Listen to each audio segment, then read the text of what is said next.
All right, guys, we are in week 4 of our programming here. This will be the last week that we'll do the 5, 4, 3 waves. The next 2 weeks we'll cut those reps down, so we'll be doing 4, 3, 2. We've been cycling between the bench press, strict press, and then push press. Today we'll be doing bench press. Okay, so again, still 5, 4, 3, 2 waves of that. Trying to progress from the previous week or previous time that you did this. But as far as setup wise, make sure that your feet are connected to the ground here. We want to line up our eyes in line with the barbell so that you're just away from the J hooks here. Okay, hands outside the shoulders, pulling those shoulders down and back, trying to connect your shoulders to your glutes. Bring the bar over the chest. My pinkies are driving into the bar. I'm lowering the chest, or lowering the bar down to my chest here. Elbows directly below my wrists, and then I'm driving just slightly up towards my face at an angle here. Okay, make sure you're taking a big breath. Get everything nice and tight, and press. All right, so you'll be doing a set of that every 2 minutes. For those 2 waves there, and then we'll get into conditioning. So we've got 3 rounds here. We'll be doing some handstand push-ups on the wall. These will be kipping handstand push-ups. Okay. So as you kick up to the wall, you feel comfortable here. We're going down, lowering. Obviously, you'll have a mat underneath your head. Hips will go against the wall. Drive with the legs, pressing out.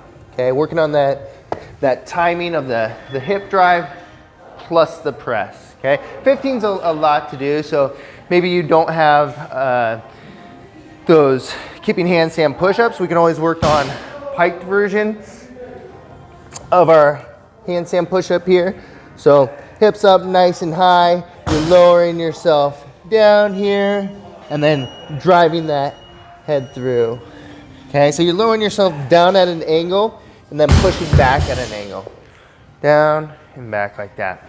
Okay, otherwise, we can grab a set of dumbbells.